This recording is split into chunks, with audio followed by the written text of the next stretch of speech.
Hi friends, this is Jessie. Good to see you.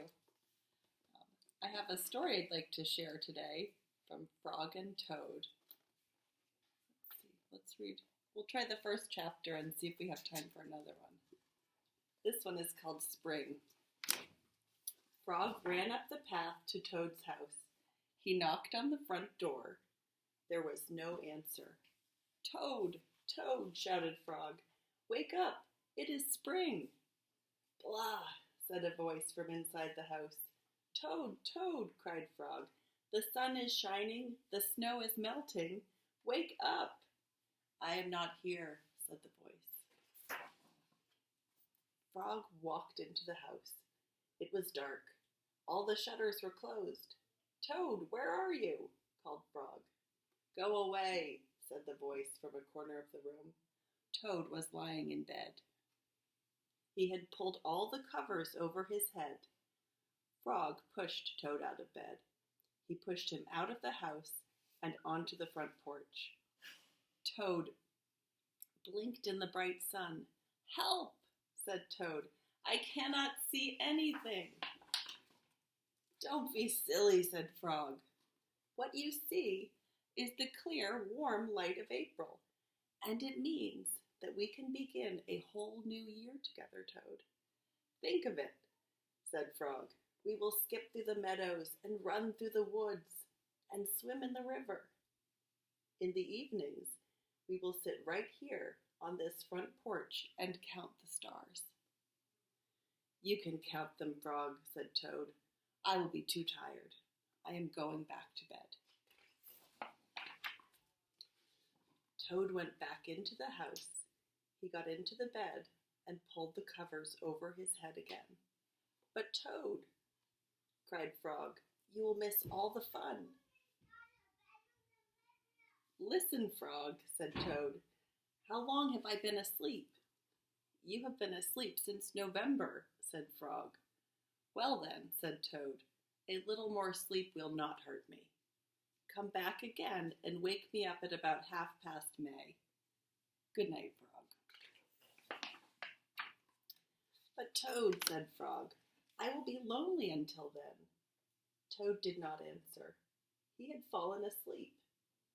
Frog looked at Toad's calendar. The November page was still on top. Frog tore off the November page.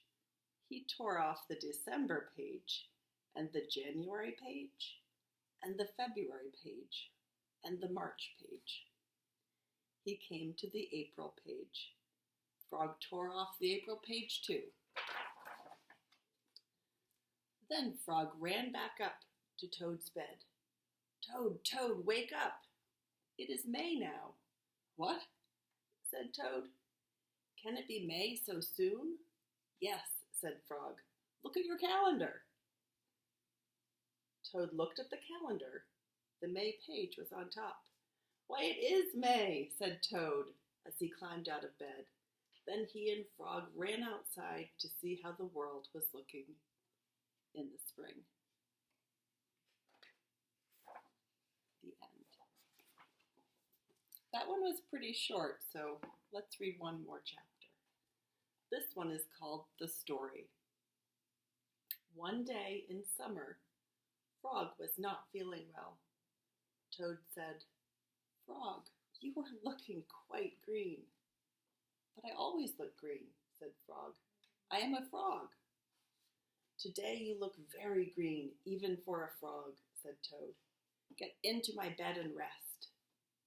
Toad made Frog a cup of hot tea.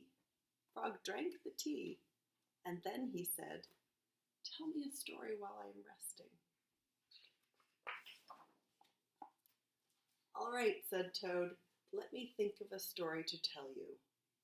Toad thought and thought, but he could not think of a story to tell Frog. I will go out on the front porch and walk up and down, said Toad. Perhaps that will help me to think of a story. Toad walked up and down on the porch for a long time, but he could not think of a story to tell Frog. Then Toad went into the house and stood on his head. Why "Why are you standing on your head?" asked Frog. "It will help me to think of a story," said Toad. Toad stood on his head for a long time, but he could not think of a story to tell Frog. Then Toad poured a glass of water over his head. "Why are you pouring water over your head?" asked Frog. "I hope that if I pour water over my head, it will help me to think of a story," said Toad. Toad poured many glasses of water over his head, but he could not think of a story to tell Frog.